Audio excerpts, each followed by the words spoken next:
अमचन music की शानदार प्रस्तुति।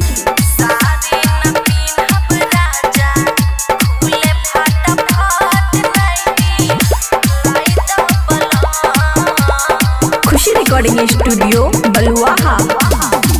नई हर में पिन्हत रहनी सूट सलवार, जीन्स टी शर्ट और लहंगा झलदार।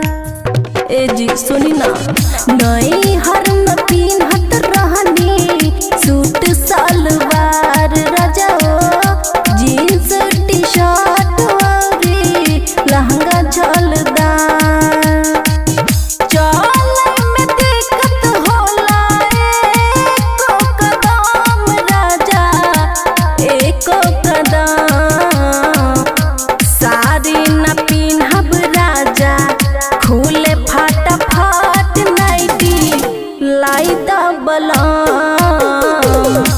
साड़ी न पिन्हब राजा, खुले फटाफट नाइटी लाई द बलम। सुनी ना डीजे सुमित सतीश रही, सुमित सतीश रही। साड़ी न पिन्हब राजा, राजा राजा, खुले फटाफट नाइटी लाई द बलम,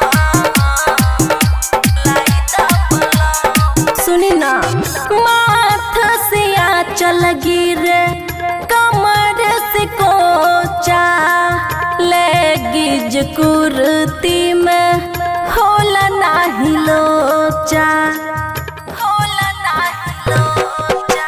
अरे माथ से चल गिरे कमर से कोचा, लेगिज कुर्ती में होला नाही लोचा।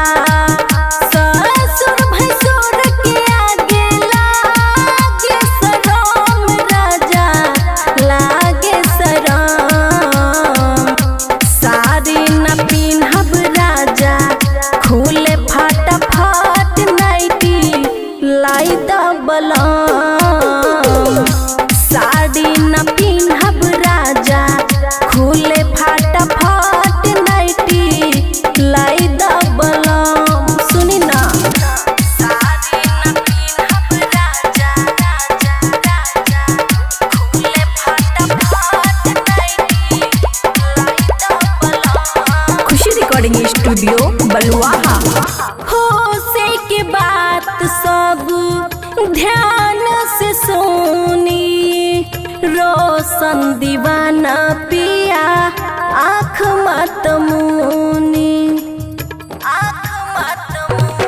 ए जी होश के बात सब ध्यान से सुनी, रोशन दीवाना पिया आँख मत मुनी।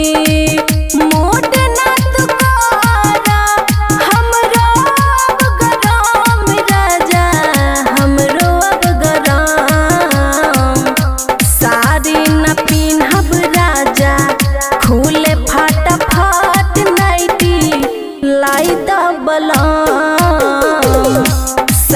न पिन्हब राजा, खुले फटाफट नाइटी लाई द बलम। सुनी ना, खुशी रिकॉर्डिंग स्टूडियो बलुआहा।